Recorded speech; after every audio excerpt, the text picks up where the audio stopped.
This episode of The Shift is sponsored by Indeed. Anyone who's ever had to hire people knows one thing. Finding good candidates fast is easier said than done. If only I'd known that when it comes to hiring, Indeed is all you need. Stop struggling to get your job posts seen on other job sites. Indeed's sponsored jobs help you stand out and hire fast by ensuring your post is at the top of the page for your relevant candidates. It makes a huge difference. According to Indeed data, sponsored jobs posted directly on Indeed have 45% more applications. When I was looking to hire someone, finding people with the right skills was slow and overwhelming. Oh, I wish I had known about Indeed.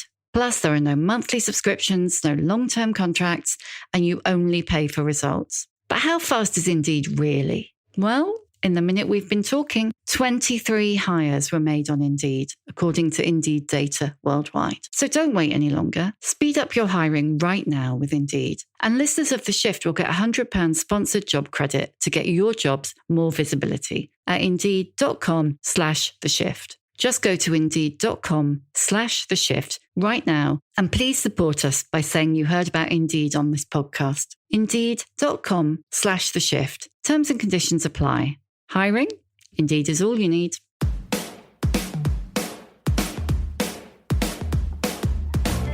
Hello and welcome to The Shift, the podcast that aims to tell the no-holds-barred truth about being a woman post-40. Created and hosted by me, writer and broadcaster Sam Baker.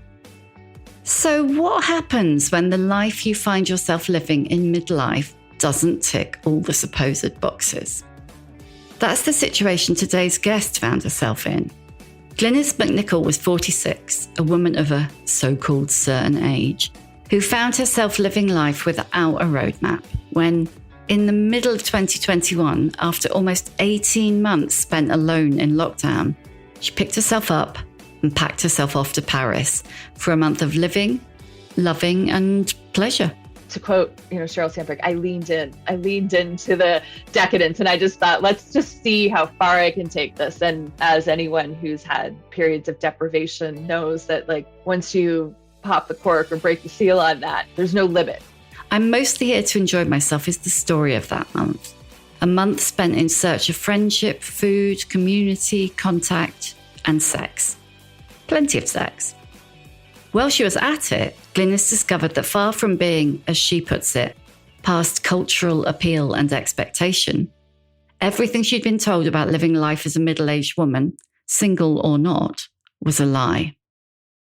Glynnis joined me to talk pleasure, confidence, agency, learning to enjoy your body in midlife, knowing what you want and how to ask for it, sex, cycling, the joy and freedom of living life without a narrative, and why she'd rather have a piece of prime Manhattan real estate than a husband. Wouldn't we all, Glynnis? Wouldn't we all?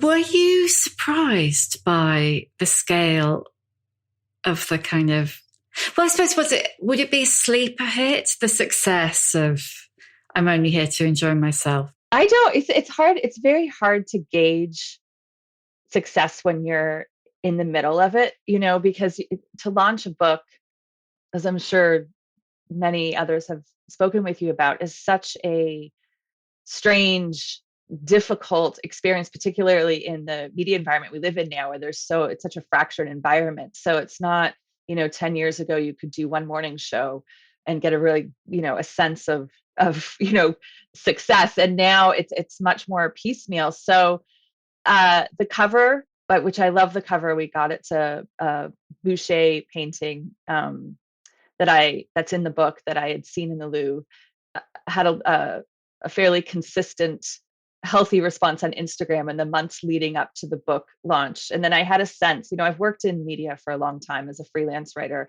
And I think that sort of hones your sense of, just out of survival skills, like where the culture is headed. So I had a sense that we were hitting the moment a little bit, and All Fours had come out, Miranda July's novel, I want to say to 6 weeks before my book. Yeah, it was May, wasn't it? Yeah. Yeah. Which was funny because on the one hand, when I was writing I'm Mostly Here to Enjoy Myself, I was like, oh, this is very new and it's going to be slightly shocking. And I was prepared for that. And then All Fours came out and I thought, oh no, I'm part of the moment. Like it was a weird, you don't know that you're part of the moment until you're in the moment. You have sort of no sense of that. So it's almost like the long tail of it, because it published in America last June. So there's been a long tail to it that sort of eventually you start to realize that the conversation is, ongoing, and you're hearing from people consistently, which is wonderful, that so many books, wonderful books, do not maintain that level of attention. So I feel very fortunate. And also I had a sense when we published, I was talking to my editor, my wonderful editor, Amy Sun, about this a few weeks ago, or when we sold the book, they gave me the option of publishing it this summer instead of last summer. And I said, no, I think we should publish in 2024 because we don't know what the world will look like after the American election in 2024.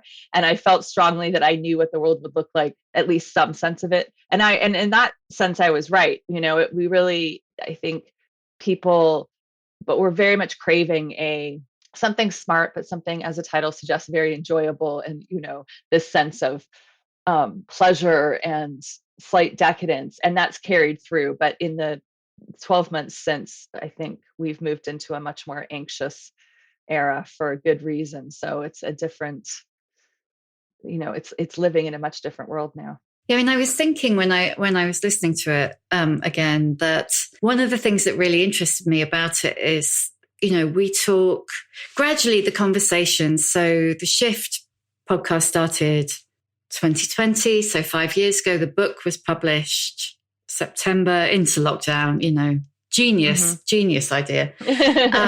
And since then, the conversation in the UK has really, really changed around, women in midlife and menopause, but also allowing that there might be more than that, that we might have more going on than that.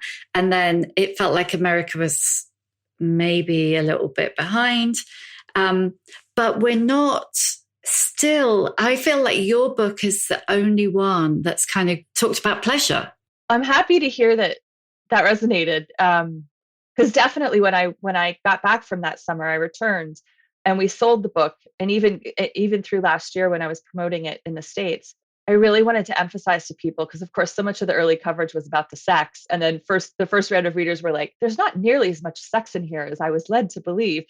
And I which is fine. I mean, that's the nature of sort of media, but I very much wanted to write about all the different ways women access pleasure, that so often that gets narrowed down to romance or sex, when in fact it's so much more varied, and it comes from so many different places, and it's so, one small part of it has to do with heterosexual male relationships, and even though the narratives around it so often focus on that. So I really went into it, and I reread the proposal for the book the other week for a different project, and I'd really emphasized that in the proposal. Like, I really wanted to lean into not just like the pleasure of food, the pleasure of touch, the pleasure of friendship and community, and the pleasure.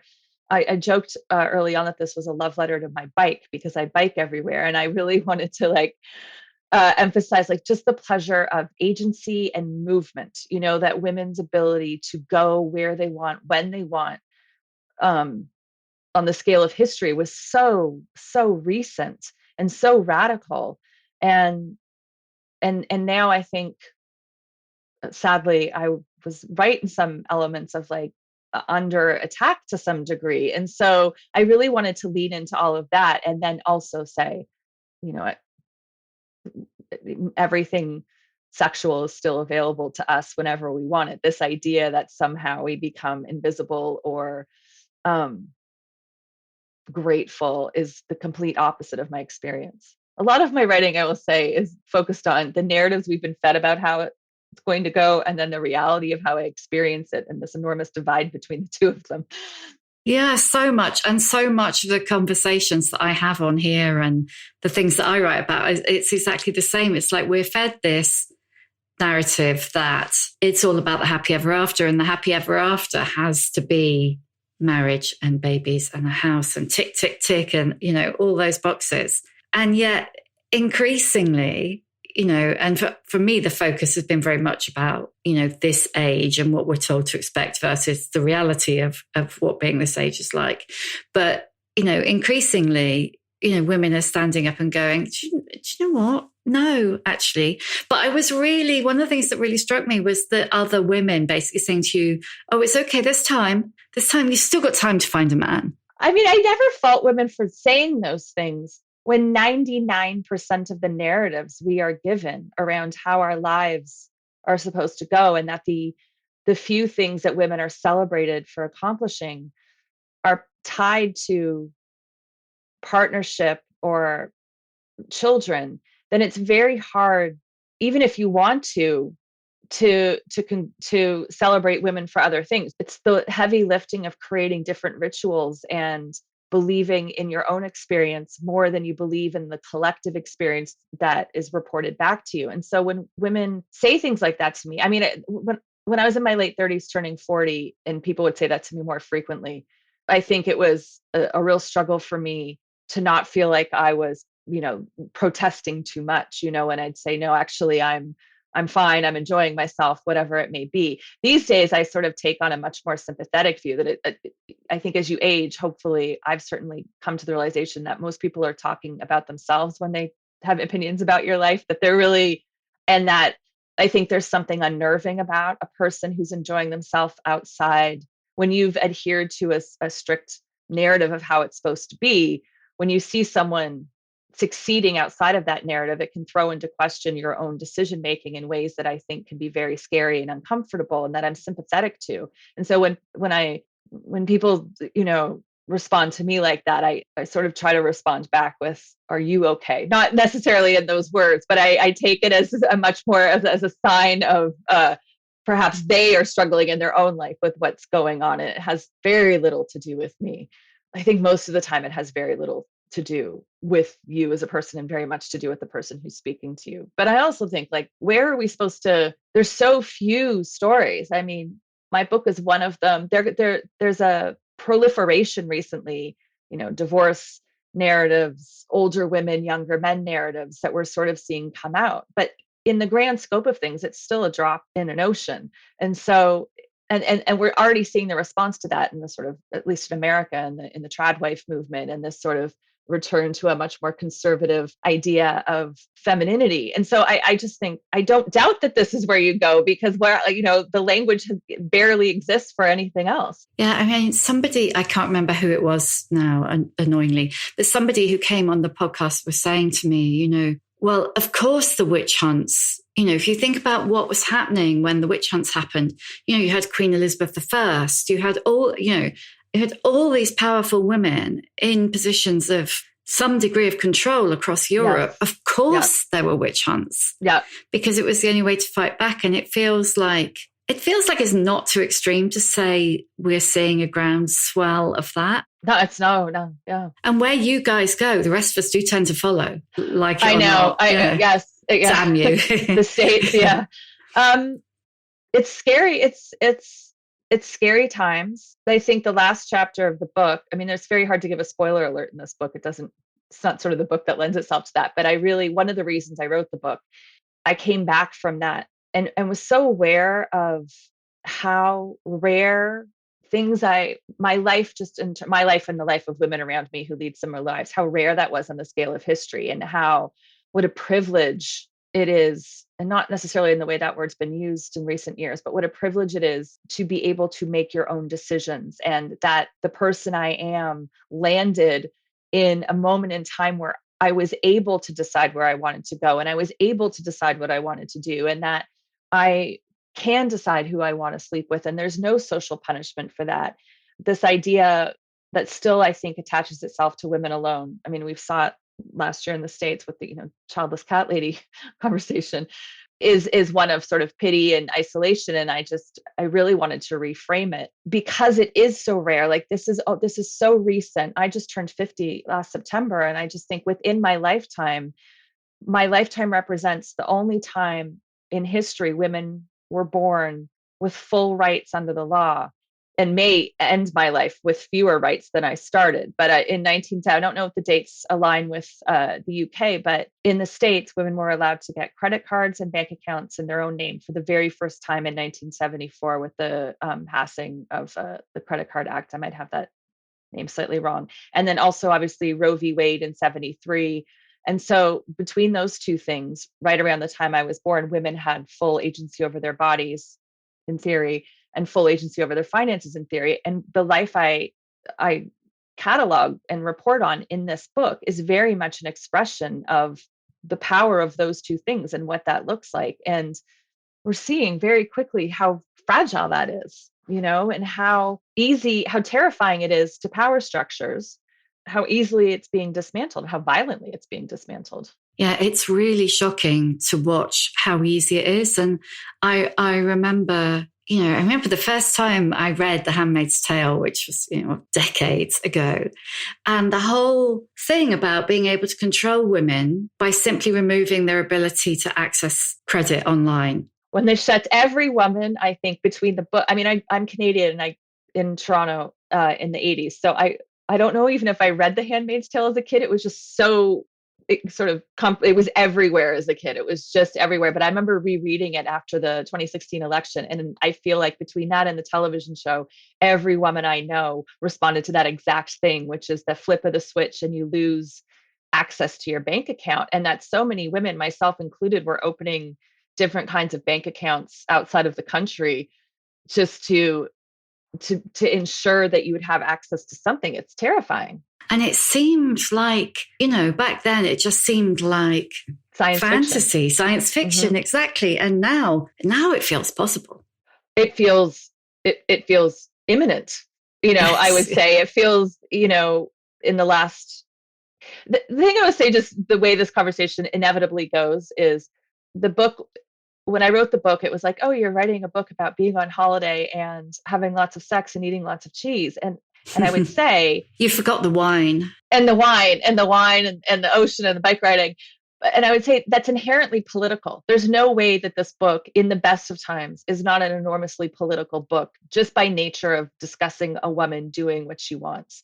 And that was true a year ago. It was true 10 years ago. It's been true. But the degree to which that has become alarmingly true in the last 12 months, I think just underscores this idea that there's nothing frivolous about women with agency over their lives, exercising agency over their lives. Like, even if that's just, I'm going here for 5 weeks and I'm doing what I want, that is an enormously political gesture. It's political to be able to get on your bike and ride your bike wherever you want. In the limited research I did for this book, because I do ride my bike everywhere in New York and I ride it in Paris, and it's one of the great joys of my life, was going back to see when bikes were introduced in Paris and how there was so much panic. It was at the turn of the last century. There was so much panic about women being able to move around without a chaperone, and that they tried to ban it by suggesting that bicycle seats might inadvertently give young women orgasms, and the fear of that. And I thought, the fear is,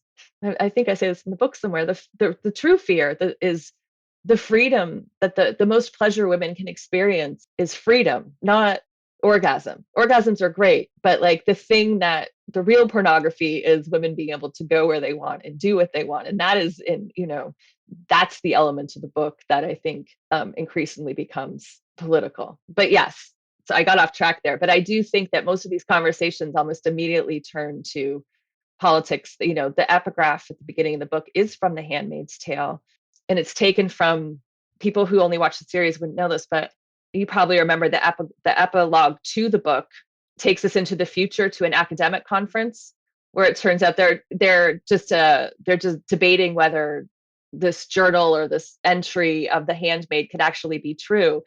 And I put it in there because as I was writing this book and things increasingly got more precarious in the world, I thought, I can see this book, the life I'm recounting in this book, being like a rarity historically, and I can see it being shoved into like a crack in the wall somewhere to function as like secret evidence of what was once possible that no one would believe anymore. And that's why that epigraph is at the beginning of the book, because I thought this life I'm documenting feels under attack in very visceral ways. And unfortunately, that has turned out to be true, truer than I envisioned 4 years ago.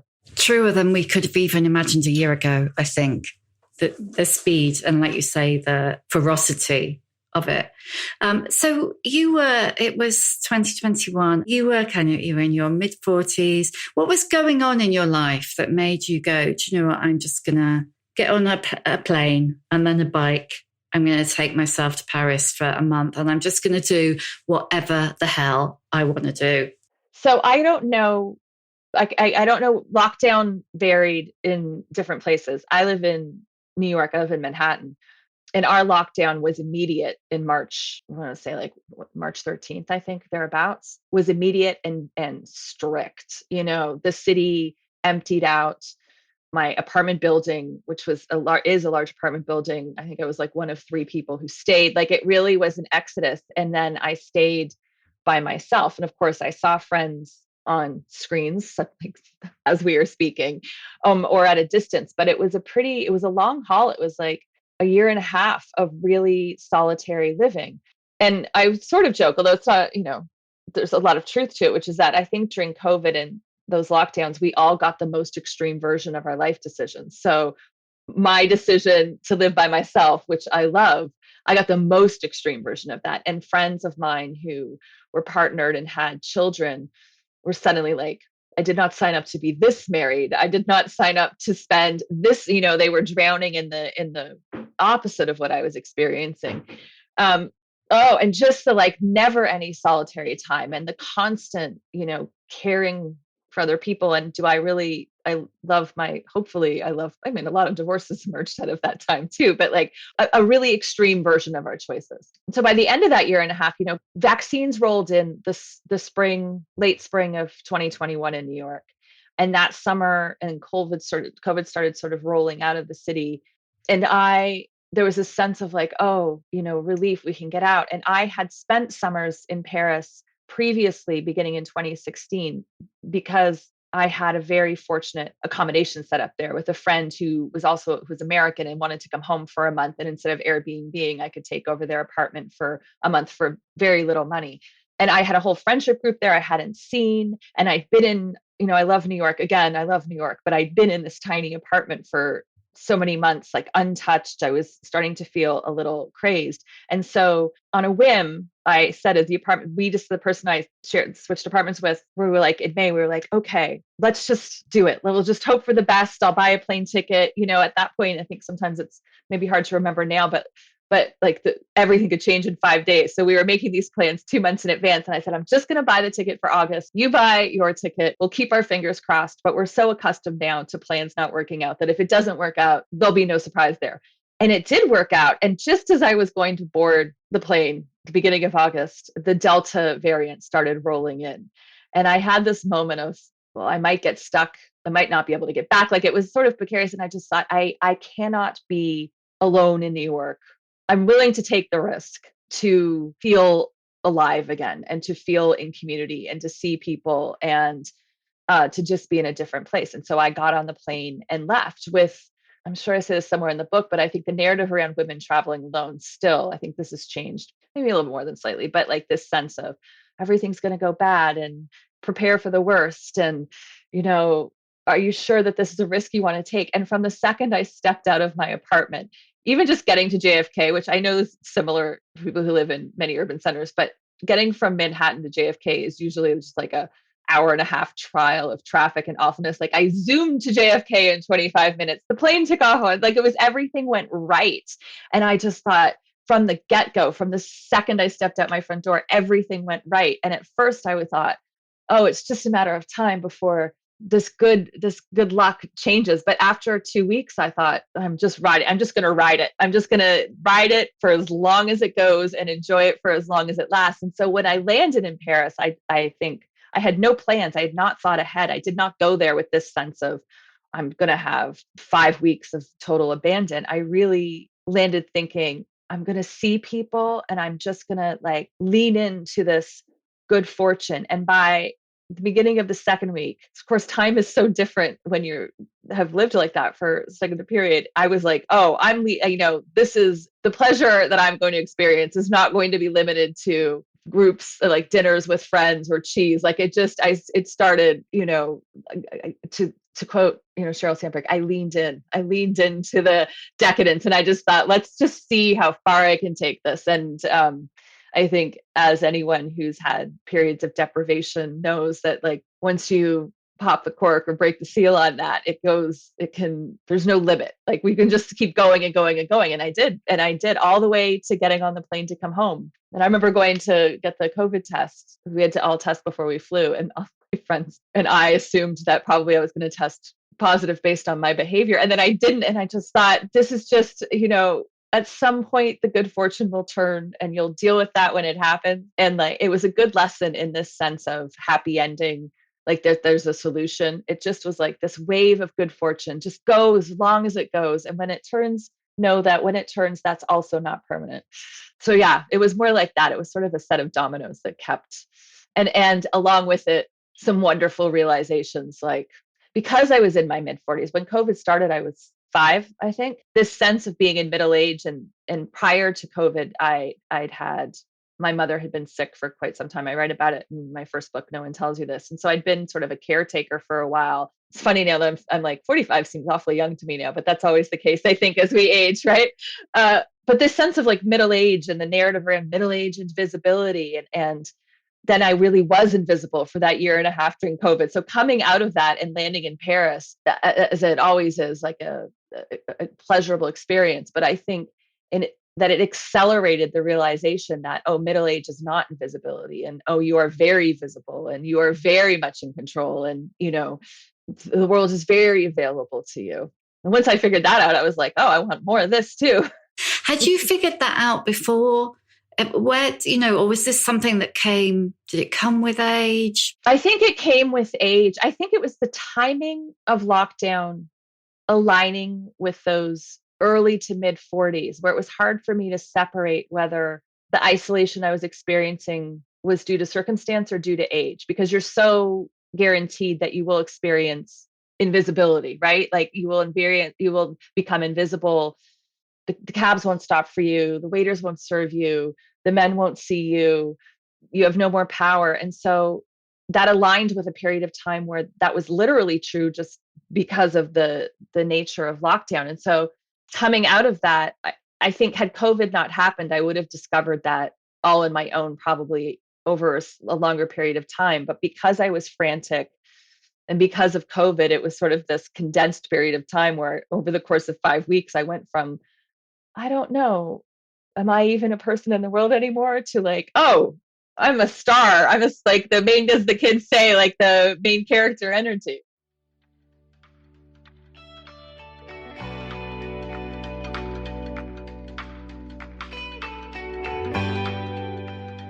This episode of The Shift is sponsored by Shopify. When I think back to starting The Shift, I can hardly believe I pulled it off.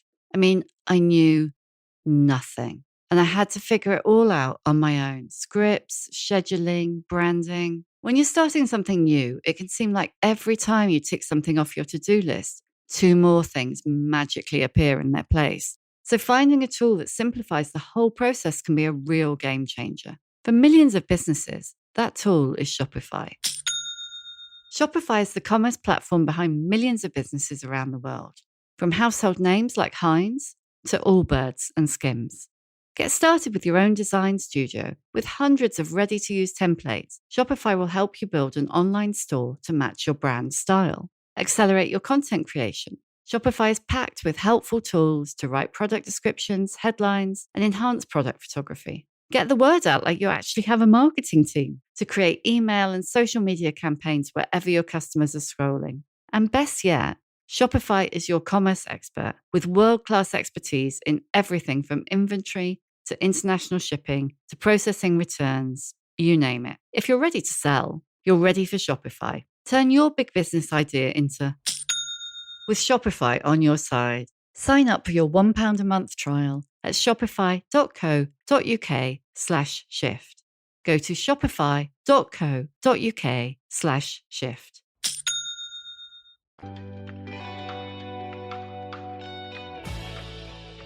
There's this idea that that's it. It's all over now. You're 45. That's it. Job done. Windows are shut. You're locked, you're locked in or out or whatever. It's so interesting because, the older I get and the more women, of like late 40s plus I encounter, the more I think every single one of those women, depending on their circumstances, of course, is more confident about asking for what she wants. I mean, you say in the book about like the pleasure of, other people getting pleasure from your body. And you're definitely not the first person who would have said to me, I just really like, that when I started having sex with men who weren't my husband once we got divorced, I just suddenly thought, oh yeah, my body's great. Yeah. I'm starting to see it through their eyes. Yeah. I assume that if you'd been in a long marriage, the experience of this, that there's similarities to it. But I do think it makes me sad and angry that I had that revelation was so powerful that like, I thought, oh, you're right. You are lucky I'm naked. And yes, this is fantastic that you get access to this body. That I ever thought that wouldn't be the case, a tragedy, and should make us all so angry because it's such a lie, and it's such the suffering of that comes with feeling shame, or I should be covered up, or I'm so grateful you're looking at me. And certainly by the end of that trip, I was like, you're absolutely correct that you're lucky that I am paying attention to you. That it really shifted my thinking. And that's partly the confidence that comes with age from other aspects of my life. I find, that phrase that's been popular for a while now, no, can I swear on this podcast? Yeah, no. Yeah, no swear away. Yeah, that's, yeah. Yeah. So to really experience that, like, it's not, I don't even think about it. I consider the opinions of people who know me and care about me because I trust them. But the general opinion of the world about me is deeply uninteresting to me. Like, you have to really convince me that your opinion is worth my paying attention to, right? Like, it's the onus is on you to convince me I should be listening to you, not the other way around. Yeah. And I increasingly think that that's probably why some men have a problem with older women. Yeah. Because, maybe we don't care enough how we look anymore. And we certainly don't think that your opinions are the be all and end all. Yes. And also, neither of those things will stop us from having access to you when we want and how we want, and moving on. I think that sense, I don't think it's a coincidence that when you look at how I consider these the prime years, right? Like, I really feel like I'm in my prime, and I'm sensitive to that too, of not letting it go to waste. But that you look at how women in middle age are depicted narratively, and it's like as harpies, as witches, as these things where you hit your most powerful and you're depicted as crazy or evil or so unattractive, or if you are attractive, it's deceptive. And for a while there, it was, the cougar phrase was, excuse me, very much, I loathe that term, but it was very much like the punchline, right? And Golden Girls, which is one of the great shows, even then with Blanche's sex life, there was some humor attached to it. And I really... Yeah, she was a figure of fun, wasn't she? Yes. Not always, but I think in some ways it was radical that she was so sexual. And on the other hand, it was still a challenge to depict that in any way that could not be mollified. And in that case, mollified by sort of humor or mocking. But I think all of these seek to undermine women at their most powerful. And then when you get to this age and you're like, man, this is great. And certainly as a member of Generation X, my gynecologist actually once said to me when I was complaining, I think this might be in the book too, but when I was complaining about some symptom, and she said, well, it might just be your age. And I said, well, how do you not know if it is or it isn't? Like, why is the answer like this might just because of how old you are? And she said, you're right. Great doctor. And she said, your generation has been raised accustomed to having all of the answers to all of the questions. And you're hitting an age of there are very few answers, and you're all furious about it. And she said, that's what's going to change things, is how angry. And she was totally right, because, within the next few years, the sort of culture around perimenopause and that's become, the shame has just been stripped away from that to the degree that I have conversations about perimenopause with strangers, with men, like it is so been detached. Whereas my mother, I mean, it would have my mother's generation, you wouldn't have mentioned that under pain of death. And I think too, in these narratives around, our sexuality or all these other things, it is a generation that is used to being, when we joke that Gen X is the invisible generation, but I think culturally that hasn't been true. We've been used to a starring role culturally for a long time, and no one's relinquishing that. I think that the flip side of being the invisible generation is, well, millennials and boomers were yelling at each other. We were just getting on and doing our thing. I think Gen X's greatest days are ahead. I do think there's something to the fact we're the last generation that really both remembers life before the internet and can function in the real world, and then also had enough of life on the internet that we can function on it. There's a straddling of it. And I actually have a piece coming out in the Times, this sort of sense of like the culture we're still living under in so many ways was created by Gen X, and it's not going anywhere. So, but I think of so much of the shift in conversation around middle age is coming from Gen X, just absolutely refusing to be quiet about this and sort of demanding a place in the narrative that aligns more closely with what we're experiencing. I couldn't agree more. I mean, I remember when I went through perimenopause, and and some people, they don't even know they've gone through it. They have a great time. I didn't. I had a shit time. And I lost my marbles, not to put too fine a point on it. And I couldn't believe, I was a women's magazine editor. I fucking employed a health editor, and I didn't know what the hell was happening to me. And I just thought, no way am I going to put up with this? But also no way would the generation below us put up with this. So let's change this conversation now, because this is ridiculous that a thing that happens to 50% of the population is not to be spoken about. When you really put it in those terms, it's like, it leaves you aghast, right? Like it's, you can't comprehend. But then again, I try and do my best to sort of come to this from a place of empathy. And I think back to what we were talking about earlier, and the women did not have control over their finances in any way whatsoever. And when your financial stability is so attached to male financial stability, even if you were not in partnership, still the greater sense of men had control of all the money, and still do in many ways, you are going to twist yourself in knots to make yourself the most attractive to the person that can afford you financial stability. And keeping so much of the female experience, I think, is part of that, is like to make this as easy for men. We all know that marriage for men is wonderful statistically, and marriage for women statistically statistically isn't. No. It's not. And I just think like the shame attached to all these things is so adhered to making lives easier for men, because your financial survival, your general survival depends on this. And so these conversations again are happening now is so much, to my mind, the result of women being able to control their finances. It's if you can pay your own bills, and the social penalty for not being partnered with a man has lessened, why wouldn't you be talking about all of these things that are happening to your body? I was never a Bridget Jones fan. I have plenty of friends who are, and I recognize why it was popular. But even the fact that those books and the movie all began with like calorie counting at the beginning of every chapter just feels shocking to me at this point. This idea of why, Yeah. What's your relationship with your body been? Because I really got trapped by that calorie thing. Of course. How could you not? Life. I was very athletic, but still, when I still think of the amount of my brain that was taken up, like it feels like theft. I wrote a piece during the pandemic, something like I feel great about my neck, because of course Nora Ephron's "I feel bad about my neck" essay came out when I was in my 30s, and I thought, I have to take care of my neck. I can only wear a bikini until this age.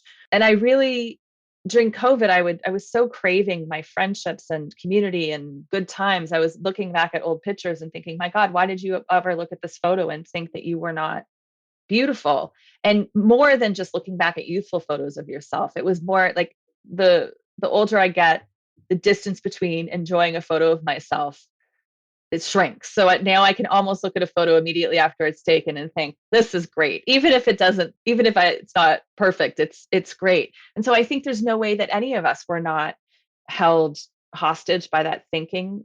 And it does feel like it feels like theft of life. Yeah, energy, time. Peggy Noonan, I used to be a politics reporter, and I remember Peggy during the Obama Clinton presidential race, Peggy Noonan, really supportive of people coming up, whether or not you agree with her politics. She was incredibly helpful and supportive, saying offhand, Obama just gets to walk out the front door, powder his face, and go on camera. And she said, Hillary's got to get up 3 hours earlier. And she said it offhand in conversation before this became sort of a cultural conversation. And I remember it really struck me so deeply. And thinking now of like all the brain power that women have exerted to all of these things of like how you walk into every room and like, how am I being perceived? Is my hair, the blowout, the makeup, the heels, my butt, my breasts, all of these things. And if that could be redirected to politics, the environment, like all of these other things, I don't think that's an accident. And it's so upsetting to think about. And I think about my mother, who was very much a child of the 1950s. When she was dying, she had Parkinson's and dementia, and it came with a lot of weight loss. And I remember going to see her when she was, really in declining. And she said, look at me. Isn't it wonderful how thin I am? And I still think it still makes me so sad. And other women have told me their mothers said the same thing when they were dying of cancer or whatever the case may be, of like, to be thrilled at the thinness of your body when the thinness of your body is the result of of death, essentially, and it's so devastating. When you're ill and you're always like, oh, silver lining, I've lost half a stone. But when someone says to you, oh, you look well, or when someone said to me, you look well, I'd always think like it was bad to look well. It's like, really, that is fucked up. Oh, it is. And it's so deep. It's so deep in our heads. It's like in the cortex of your brain, that belief in worth and value. And I think the older I get, the more I'm able to enjoy my own body. And part of the ironic benefit of having so few narratives around this era of life is that you don't feel punished by them either, is my experience, right? That what comes with that cultural invisibility is this sort of, you've been freed from these expectations, which weirdly has allowed me to enjoy myself much more, even as I rage against the absence of narrative. But like, I look at younger women in my life and my niece, and I see what's being fed on TikTok, and I see this, the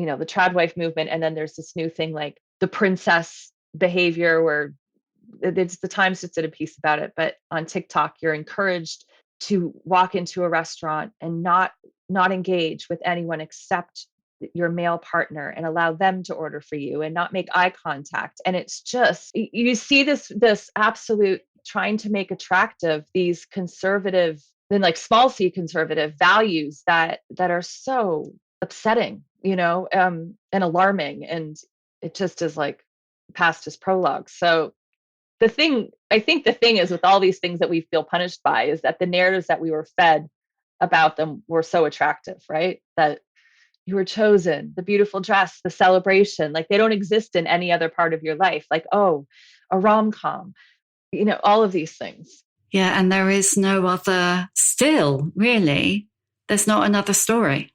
No, even trying to, sell my last book, and both, received quite a bit of film interest. And the hurdle always is, well, how does it end? Like, what's the happy ending? How do we know that she's successful in life if we can't ride her off into the sunset with either a child or a partner? And I'm always like, give her a pre-war apartment in Manhattan. That feels very successful to me. Because I do feel at this age, and certainly in this economy, most women I know, what they really want is, not to put too fine a point on it, but like a room of one's own, to own real estate, to have it's less about any of those other things. But so far, no one's taken the bait on that, sadly. That's all I want. It's like when we were talking about marriage earlier, and the number of, so when I was researching the book, The Shift, the number of women I spoke to who were like, either had just left their heterosexual relationships, had left their partner, wanted to leave their partner, or would leave their partner. But it was all about if I could afford to. Of course. Yeah. So all they wanted was, I say they wanted money. I don't mean they're like gold diggers. I just mean they wanted the freedom that money would give them. But also even the phrase gold digger that we Yeah, penalize sorry. women, I just think I fall into these I heard sort of myself when linguistic I said traps it. Yeah. too. But it's just like, well, if that's the only place that the money is available, be a gold digger. I mean, the Lauren Sanchez conversation, on the one hand, it's so grotesque to watch that kind of wealth operate in this world, and it would be grotesque anyway. And on the other hand, I'm like, she's she's not trying to hide the goal. The thing that strikes me about that conversation is the whole thing is vile, but I do feel like more vitriol is reserved for her than him. Oh, completely. It's like, oh, Completely. they both did that marriage. Yeah. She didn't marry herself, you know? Yeah. And also, I just, I've joked with friends. The big mistake was not marrying wealthy in my 20s and then being divorced before 30 with a good, Yeah. severance package, so to speak, because I'm like, where else is the money? Like, it's so, one of the reasons for this trad wife return, I think, is financial stability. Women are punished in the workplace. They're punished by the hours. They're punished by the schedule, particularly when you have kids.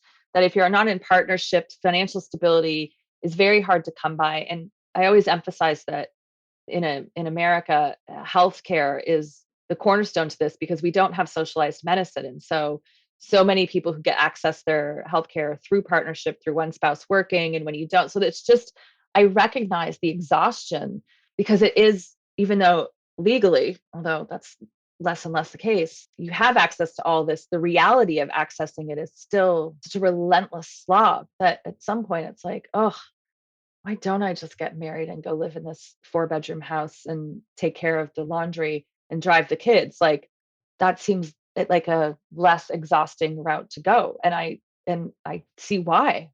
Not tempted. I don't even like, at this point, even traveling with me, you have to really prove yourself for it. Like, I'm so, it's a little, I compare it to being a freelancer. Like, I walk up to that line because I am tired and there is a lot of financial precarity, but I think at this point, I could not relinquish the agency I have over my life ever. And the narrative around, as you age, not just less attractive, but like, oh, there's still time for you to get married or whatever it is. And I say to people, and it's true, I'm like, I could be married by Saturday if I wanted to be. There is Yes. absolutely no shortage of men out there who don't know how to be alone, who, have come out of their first marriage. Men are not very good at being by themselves, I think, either. And I'm like, I'm not partnered because I don't have options. I'm not partnered because I prefer this way of living. Like, I could be married in 72 hours if I really wanted to be. Would it be a good marriage is a different question, but there's no, dearth of potential there. No, I mean, you see that with a number of, women who come out of marriages at this life stage and are just like, I'm done now. I mean, yeah, friendship, sex, whatever. Yes. Yeah. But socks, dinners, no. Yeah. Nah. I really think it's notable that most men spot them a mile away. They've come out of their first marriage. They do not know how to be by themselves, and they are frantic to be remarried. And most women, not all, there's no all, broad statements in this regard, but many women come out of that long first marriage and they are just like, absolutely never again. I will not be returning to that way of life. And that also, I think, is behind the mini explosion of divorce memoirs and books, which are amazing, but that has not factored its way into the culture quite yet. Because the men who are in charge of making the films and the television shows do not like that reality particularly, right?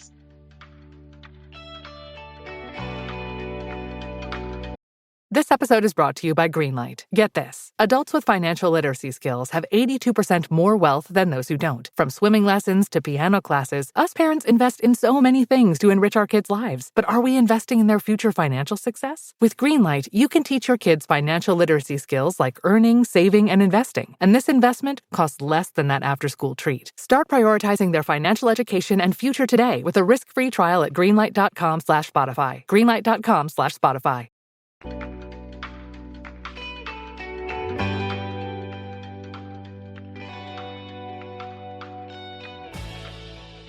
There was something that really leapt out at me. Your friend of yours in Paris, was saying to you that the young men were only interested in you because you're not looking for marriage and are too old for babies. And I was just like, yeah. And that is a problem. Why? Exactly. I think that came from a place of concern, and it's not, I think many American women go to Paris at an age where they're very much pointed in the direction of partnership and the sense of romance. And the French approach, the male French approach to that, especially if you're from large cities in the States, can be overwhelming because they come on full throttle. They really seem like they mean it. They move into relationships very quickly. And if you're raised on American culture, there's no way to understand that except love at first sight. And this was meant to be. And so that concern from my friend was very much coming from a place of having seen that happen to more than a few people and being like, just to be like, this is not love. And obviously my response was exactly your response, which was exactly, this is precisely why it's so enjoyable. But, I did not take that as a shaming. I definitely experienced it as like a friend who had seen this go badly more than a few times. Yeah. Because this morning I was reading your book, listening to you read your book. I saw a headline that Charlize Theron has just had her first one night stand with a 26-year-old. She was like, hell, this is great. Why did nobody tell you? Because they didn't want you to know. That's exactly. Why. They don't want you to know this is all available. Because it makes you less under the thumb of all the terrible things we've been discussing. I missed that. I love that she said that. Also, Charlize Theron, it's like... He probably thought it was Christmas and Independence Day and Thanksgiving and everything all wrapped up in one. It's also, too, like, as you age and you know your body better, certainly in my 20s, sex was more almost exclusively about, is he enjoying himself? And there was not even an expectation, my own expectation that I would. And now, of course, that is completely flipped. And I think what's attractive for young men about older women is the sense of confidence and is the idea that you know what you enjoy. You're not scared to vocalize it. Like, there's no way to gain that confidence in your 20s, and certainly not in the culture. But one of my great frustrations with the film Baby Girl was that Nicole Kidman's character was behaving with the insecurity of a 20-year-old. And I thought, this is not what's attractive. This is not what is attractive to, in my experience, younger men. So this was, you wrote, I'm mostly here to enjoy myself 4 years ago now. And you said you just turned 50. What's life like now? So wait, that book took place in the summer of 2021. And I wrote it the following year. It was a very quick. So in my head, it seems like it's so long ago, but that's actually not that long ago.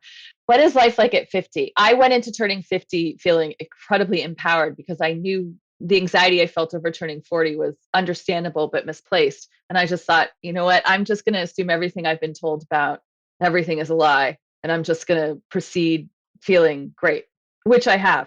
We're living, as we've discussed, and everybody who conscious knows, in a much different world than we were living in. What does pleasure look like? Living in America, and particularly in New York City, feels like being at the epicenter of a collapsing democracy, which is incredibly stressful.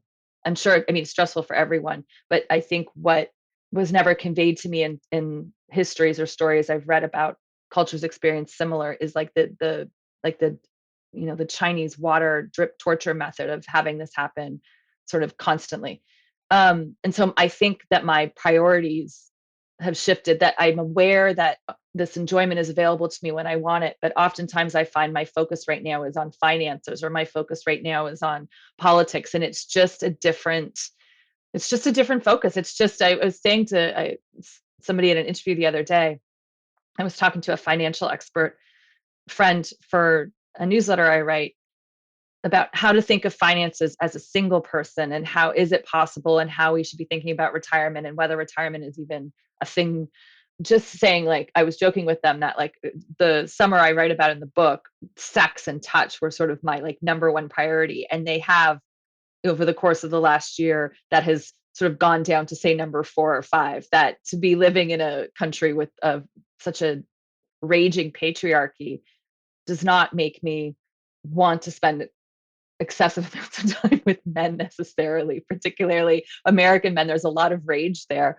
And so I just think this is the nature of it, that what I took away from that summer and the time period around it that I still operate with is this sense of, It's all available to me if I want it. And what I want right now, what I want might shift. It doesn't mean that it's not there. It's just that, inevitably your priorities shift depending on what's happening in the world around you and where your life is going. So I think a lot more about money right now.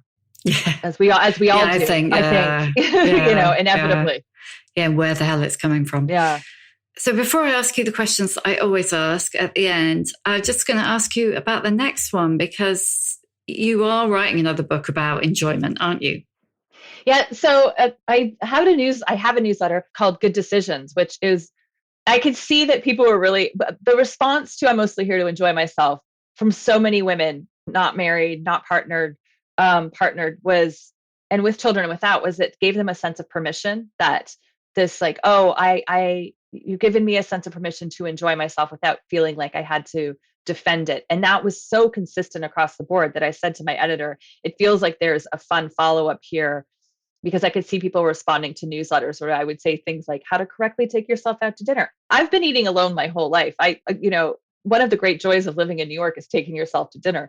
I was traveling alone, or even something simple like how to correctly take a hot bath, because the New York Times had done this piece on like why hot baths were bad for you. And they published it right around the election. And I thought, what's wrong with you? Like, this is terrible advice. And so allow us some joy, for God's sake. I know. Right around Halloween, they published why sugar is bad for you. And then I was like, no one needs this, New York Times.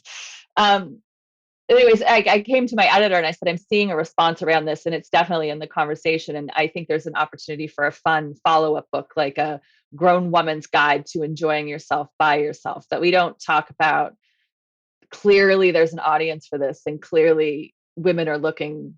I'm in no way a prescriptive writer. I'm also like, here's like, in the sense of lead by example, I'm like, here are the things I do, and here's how you might go about them if you're looking for some sort of direction of, if you're struggling with how to have dinner alone, here's how I do it and why it's, so fantastic. So we conceived of, it's called Prime. Again, I think that we're in the prime of our lives. So it's called Prime Time, the Grown Woman's Guide to Enjoying Yourself by Yourself. And I think it's coming out in 2027, but I haven't started writing it yet. So. Yes, not yet. Yes. Right. Questions I always ask. What is your emotional age? I like being emotionally mature, but I don't think I've relinquished the joy or sense of adventure that I have had as a kid. But I attribute that to knowing better. So I kind of feel like my emotional age, that one of the reasons I feel so powerful is that my emotional age is aligned with my age. I feel great about that. But I also recognize, like, I feel very fortunate that 8-year-old Glynnis, I loved being a kid. I loved being a kid. As a kid, I would have told you that. But like 8 or 9-year-old Glynnis would see 50-year-old me and be very into this. Like, I would not, if I had gone back to me at age 9, living in the suburbs of Toronto, and said, you're going to be in this tiny top floor apartment, riding your bike around New York City, going to these places, 8-year-old me would have been like, well done. So, I think I have fortunately maintained that sense of adventure and enjoyment that I had as a kid. Give us a book recommendation. I just finished Great Circle by Maggie Shipstead. Loved that book so much. It's this novel split between a sort of famous teen actress in present day and an aviatrix, the war era. And I loved it. One of my favorite books is Beryl Markham's West with the Night, which is her memoir of growing up in East Africa and becoming a racehorse trainer and being the first woman to fly east to west over the Atlantic in the late 30s. And this really just combines everything into this wonderful epic novel. What advice would you give younger women? Trust your instincts, enjoy it, like really trust yourself. You're probably right. The narratives that you're being fed, if they feel wrong, they probably are. And that's so much easier said than done. But in hindsight, that's the thing, the years of not trusting that what I was feeling or thinking or wanted were right. Who's an older woman who has inspired you? Deborah Levy. Have you ever had her on the podcast? No, I'm trying. I've tried. I know. she's an amazing novelist and playwright too, but her trio of autobiographies, memoirs, The Cost of Living. memoirs, Yeah. The Cost of Living changed my life. I mean, Yeah. The Cost of Living is so much of It's impacting amazing. how I was thinking about I'm mostly here to enjoy myself. I loved real estate too, because of course I'll endless talk about real estate, but really just, she's so incredible and her writing is so incredible that it had a huge impact on my own writing and thinking about narrative and thinking about how we talk about age. What's your superpower? What is my superpower? I want to say decisiveness is the first thing that popped into my mind, but I also think I have, I'm good at friendship too. That's always been the case, and that we don't weight friendships, really those relationships, with the same degree of respect and seriousness that we weight romantic ones. I think speaks to everything we've talked about. But my friendships are decades long and very vital and amazing. But also, I'm very decisive. So Yeah. Two superpowers. Maybe they're connected in ways I don't understand. And last one, although you have really already answered this earlier, but I'll ask anyway. How many fucks do you give? None about this, about the frivolous, like none about the things are attached to making me feel shame, but a lot about increasingly in this world that so many serious things are happening that deserve every shred of our attention and fucks, democracy, the planet. These are very, very serious things that require all of our attention. So zero about the stuff that I think is geared to make me feel any shred of shame about my life. And I'm trying to increase the amount of seriousness with which I apply my brain to the other things. Thank you for listening. If you enjoy The Shift and would like to show your appreciation, why not buy me a coffee? Go to www.buymeacoffee.com/The Shift with Sam Baker. You can hear a new episode of The Shift every Tuesday, wherever you get your podcasts. And if you like what you hear, please do rate, review, follow, tell your friends, because it really does help other people find us. And if you'd like to know more about my own experience of shifting, my book, The Shift, How I Lost and Found Myself After 40, and you can too, is out now in paperback.